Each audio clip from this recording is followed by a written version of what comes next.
কাঁপে না। আল্লাহর নবী বলছেন ইগতানিম খামসান কাবলা খামসিন, পৃথিবীর মানুষ ও আমার উম্মতেরা 5টি জিনিস আসার আগে 5টি জিনিসকে খুব গানিমত মনে করিও। তার মধ্যে একটা শাবাবাকা কাবলা হারামেকা, পৃথিবীর মানুষ তোমার যৌবনকাল, তোমার যুবক অবস্থাকে, তোমার বয়স্ক বৃদ্ধকাল আসার আগে, তোমার বয়স্ক হওয়ার আগে এই যৌবনকালটাকে খুব কার্যকারী, খুব দামি মনে করিও। কারণ তুমি যৌবনকালে যেইভাবে নামাজ পড়তে পারবে, যেইভাবে যুদ্ধ করতে পারবে, যেইভাবে হজ করতে পারবে, যেইভাবে জাগতে পারবে, তুমি বৃদ্ধকালে কিন্তু কোনোদিন পারবে না। অতএব তোমার যৌবনকালকে তুমি কাজে লাগাও। এই যৌবনকালের এত গুরুত্ব আছে, আল্লাহ নবী সাল্লাল্লাহু আলাইহি সাল্লাম বলেছেন ওই দিনের কথা যেই দিন মানুষের কোনো ছায়া থাকবে না, গাছপালা থাকবে না, ঘরবাড়ি থাকবে না, পাহাড় পর্বত থাকবে না, সূর্য অতি নিকটে আসবে। এমনকি আল্লাহ নবী সাল্লাল্লাহু আলাইহি সাল্লাম বলছেন ওই দিন সূর্যের তাপে মানুষের কারো ঘাম হাঁটু পর্যন্ত হবে, কারো কোমর, কেউ আবার ওখানে সাঁতার কাটবে। কিন্তু এত ভয়াবহ অবস্থা হলেও 7 প্রকার লোক ওই দিন এই ভয়াবহর সম্মুখীন হবে না। তার মধ্যে 1 নম্বর আল্লাহর রাসূল 2 নম্বর বললেন শাবুন নাশা ফি ইবাদাতি রাব্বিহি। ও পৃথিবীর মানুষ যেদিন কোনো ছায়া থাকবে না, ওই দিন মাত্র আল্লাহর বিশেষ আরশের ছায়া থাকবে। আর ওই আল্লাহর আরশে 7 প্রকার লোক জায়গা পাবে। কয় প্রকার? 7 প্রকার। তার মধ্যে 1 প্রকার লোক হলো শাবুন নাশা ফি ইবাদাতি রাব্বিহি। ওই সমস্ত যুবক, ওই সমস্ত জওয়ান যাদের জওয়ানি কালটাকে, যাদের যৌবন কালটাকে আল্লাহর ইবাদতে লাগালো। আল্লাহর ইবাদতে লাগান। এখনো দাড়ি গেলা পাকেনি যে মুলুক সাহেব নামাজ পড়বো জি, ছেলে পিলার বিয়ে গেলা দি পড়বো জি মুলবি সাহেব। এই করতে করতে একদিন বিলাসপুর থেকে আসছিল, অ্যাক্সিডেন্ট হয়ে রাস্তাতে ক্যাচ করে মারা। কখন থেকে ধরবে নামাজ?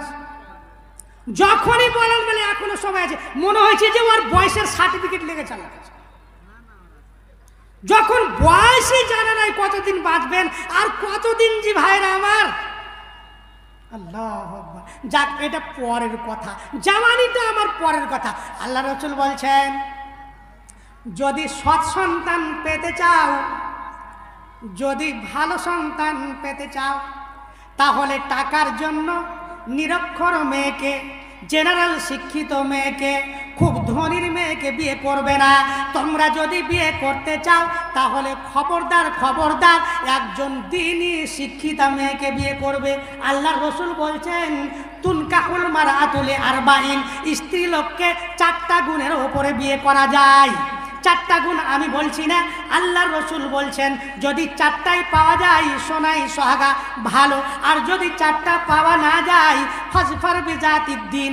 আল্লাহর রাসূল বলছেন ওর মধ্যে ধর্ম আছে, কর্ম আছে, দ্বীনি শিক্ষা আছে, তাহলে তাকে বিয়ে করো। তাহলে কি হবে? তুমি আমের গাছ লাগিয়ে যদি জাম খেতে চাও তাহলে হবে না। তুমি যদি বেধর্মী মেয়েকে বিয়ে করো, অশিক্ষিতা মেয়েকে বিয়ে করো, তাহলে তোমার বাচ্চা ওরকম হবে। কারণ তোমার বাচ্চার প্রথম শিক্ষা দিবে মা, তোমার মা। তোমার স্ত্রী যদি মূর্খ হয়, বেধর্মী হয়, তাহলে তোমার ছেলে কোনোদিন ধার্মিক হবে না। বিয়ে শাদী করার পরে ওই স্ত্রীর সঙ্গে যখন আপনি দাম্পত্য জীবনে যাবেন, তার সঙ্গে ঘরে যাবেন, তখন আপনি স্ত্রীর সঙ্গে যখন আপনি মিলন করতে যাবেন, তখন আপনাকে আল্লাহর নবী একটা দোয়া শিখিয়েছেন। ওই দোয়াটা অবশ্যই আপনাকে বলতে হবে। যদি না বলেন তাহলে আপনার আগে আগে আপনার স্ত্রীর সঙ্গে শয়তানের মিলন ঘটবে। আর শয়তানের মিলন ঘটলে আপনার বাচ্চা হবে না, ওই শয়তানের বাচ্চা হবে। অতএব আল্লাহর রাসূল বলছেন যখন স্ত্রীর সঙ্গে তুমি দাম্পত্য জীবনে যাবে, তখন এই দোয়াটা অবশ্যই বলবে। বিয়ে করার জন্য একেবারে রেডি, কিন্তু তার কাছে কোনো দোয়া পুঞ্জিতে নেই। ওই দোয়াটা শিখবে কখন? বিয়ের জন্য সব প্রস্তুতি। আরে অনেক অভদ্র এমনও হয়েছে, উপযুক্ত ছেলের তো বিয়ে দিচ্ছে, টাকা নেওয়ার জন্য একটা নাবালক ছেলের বিয়ে দিয়েছে, ওই 3 লাখ টাকা পেবে। ছেলেটা এখনো সাবালক হয়েছে কি হয়নি, আর বাপের হুঁশ নেই, কিন্তু টাকা পাবে 3 লাখ টাকা, বসে কিছুদিন খেতে পাবে। সুবহানাল্লাহ। দিনই শিক্ষাগালা দেন, দুয়াটা বলতে হবে আল্লাহুম্মা জান্নিবনা শাইতানা ওয়া জান্নিবিশ শাইতানা মা রাযাকতানা। আল্লাহর রাসূল বলছেন ফাইন্নাহু ইউকাদ্দার বাইনাহুমা ওয়ালাদুন ফি যালিকা লাম ইয়াদুররুহু শাইতান। যদি এই মিলনে ওই স্বামী স্ত্রীর মাধ্যমে বাচ্চা হয়, একে শয়তান কোনোদিন ক্ষতি করতে পারবে না। আচ্ছা, আমার বাপজি বাপ মার জন্য 200 টাকা দিয়েছেন, আল্লাহ তুমি এই বাপজির দুয়াকে দানকে গ্রহণ করো, আল্লাহুম্মা সাল্লি আলাইহি আল্লাহুম্মা বারিক আলাইহি। আমার সময় খুব কম, অতএব সময়টাকে আমি বক্তব্যটাকে গুটিয়ে নিয়ে যাচ্ছি। বন্ধুরা আমার, আপনি যদি আপনার ছেলেকে আদর্শিত করে, আপনার ছেলেকে দ্বীনি শিক্ষা দিয়ে, আপনার ছেলেকে শরীয়তি শিক্ষা দিয়ে মানুষ করেন, তাহলে কি হবে? আল্লাহর রাসূল বলছেন কিয়ামতের দিন আপনার জীবনে মরে যাওয়ার পরে, আপনি যখন মরে যাবেন, মরে যাওয়ার পরে আপনার আমল সব বন্ধ। আপনি মরে গেলেন, তো আপনার আমল যদি করেন তো আমলগুলো বন্ধ, আর আপনি যদি কোনোদিন ভালো আমল না করেন তো কি করে আর হবে? তো এখানে সুচাপ হয়ে গেল। আল্লাহর রাসূল বলছেন ইন্না মিম্মা ইয়ালহাকুল মুমিনা মিন আমালিহি ওয়া হাসানাতিহি মিন বাদি মাউতিহি।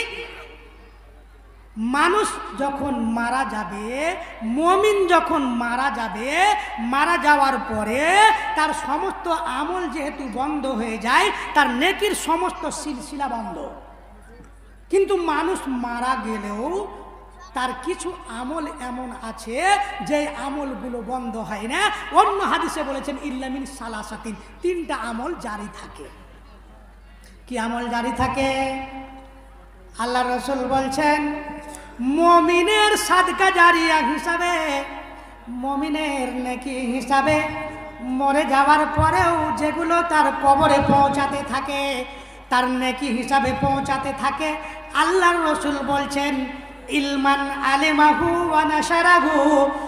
যেই ব্যক্তি কোরআনের শিক্ষা নিল, হাদিসের শিক্ষা নিল, শরীয়তি শিক্ষা নেওয়ার পরে সেটা প্রসার করলো, সেটা মানুষের মধ্যে তাবলীগ করলো, সেটা মানুষকে শিখিয়ে দিল, তাহলে এই শিক্ষার নেকি, এই শিক্ষার আজর তার পৌঁছাতে থাকবে। তারপর আল্লাহর নবী যেটা বললেন আওয়ালাদান সালিহান তারাকাহু, আপনি আপনার জীবনে একটা সৎ সন্তান রেখে গেলেন, সেই সৎ সন্তানটা আপনার মৃত্যুর পরে আপনার জন্য দোয়া করবে রাব্বির হামহুমা কামা রাব্বায়ানি সাগীরা আল্লাহুম্মা গফির লাহু ওয়ারহামহু ওয়াফিহি ওয়াফু আনহু। এই দোয়াগুলো যখন করবে তখন আপনার গুনাহ মাফ হয়ে যাবে, আপনার মাগফিরাত হবে। এক কথায় পৃথিবীর বুকে এমন একটা সাদকা জারিয়া রেখে যান, আপনার মৃত্যুর পরেও আপনার নেকি পৌঁছাতে থাকবে, যেটা কোনোদিন বন্ধ হবে না। বন্ধুরা আমার, অতএব বলার অনেক কিছু ছিল, তো স্বল্প সময়ে আমরা তো এলাকা ভিত্তিক বক্তা, অতএব আমাদেরকে একটু সময় কম দেওয়া হয়, কারণ যদি লোক পালাতে লাগে, তো আমি অন্তত জানি না যে আমার বক্তব্য শুনতে শুনতে লোক পালাই। তো সময় যেহেতু স্বল্প, বক্তার আপনাদের একেবারে দল আছেন। আমি যে দেখলাম তাতে অনেক বক্তা, বাঘা বাঘা বক্তা আছেন, ওনাদের বক্তব্য আমরাও শুনবো, ইনশাল্লাহ আপনারাও শুনবেন। আজকের জালসা যতক্ষণ আপনারা বসে থাকবেন ইনশাল্লাহ চলবে। তো আপনাদেরকে শেষের দিকে 2-3টা কথা বলে দিই, যে আপনার জীবন যা হয়েছে হয়েছে, লেখাপড়া শিখেননি বা শিখতে পারেননি বা আরও কিছু, তো অন্তত আপনার পরবর্তী জীবনটা আপনার ছেলে মেয়েকে শিক্ষিত করে অন্তত তারাও যেন জাহান্নামে না যায়, আপনিও যেন জাহান্নামী না হন, তার জন্য ছোট থেকে তাদেরকে কি করতে হবে, একটু গাইড রাখতে হবে। আপনার ছেলে 8টার পরেও বাড়ি আসে না, অথচ আপনি কোনো খোঁজ নেন না, মানে 8টার পরেও বাড়ি আসলি না কেন, এশারের নামাজ পড়লি না কেন, এক কথায় এ সমস্ত খোঁজ খবর নিয়ে আপনার ছেলেকে আপনি জাহান্নাম থেকে বাঁচানোর চেষ্টা করেন, অন্য কেউ করবে না, আপনাকেই করতে হবে। অতএব কিয়ামতের দিন প্রশ্ন করা হবে যে তুমি তোমার ছেলে মেয়ের স্ত্রীর কি খোঁজ খবর রেখেছিলে, যে হাদিসটা আমার পূর্বে একজন বক্তা পড়েছেন, কুল্লুকুম রাইন বা কুল্লুকুম মাসউলুন রাইয়াতিহি, বড় হাদিস। তো যাই হোক বন্ধুরা আমার, আপনারা সচেতন হন, ছেলে মেয়েকে একটু গুরুত্ব দিয়ে দেখেন। যদি আপনি না দেখেন তাহলে আপনার গরুকে অন্য কেউ ধোঁয়া দিবে না। অতএব আল্লাহ রব্বুল আলামিন আমাদের মধ্যে একটা ইসলামী সমাজ গড়ে তুলো। রব্বুল আলামিন আমরা যেন আমাদের ছেলেদেরকে শিক্ষা দিতে পারি, দ্বীনি শিক্ষা দিয়ে তাদেরকে যেন জাহান্নাম থেকে বাঁচাতে পারি, জান্নাতমুখী করতে পারি, তার তৌফিক দান করো। আল্লাহুম্মা আমিন। সুবহানাকা আল্লাহুম্মা ওয়া বিহামদিকা আশহাদু আল্লা ইলাহা ইল্লা আনতা আস্তাগফিরুকা ওয়া আতুবু ইলাইকা। আসসালামু আলাইকুম ওয়া রাহমাতুল্লাহি।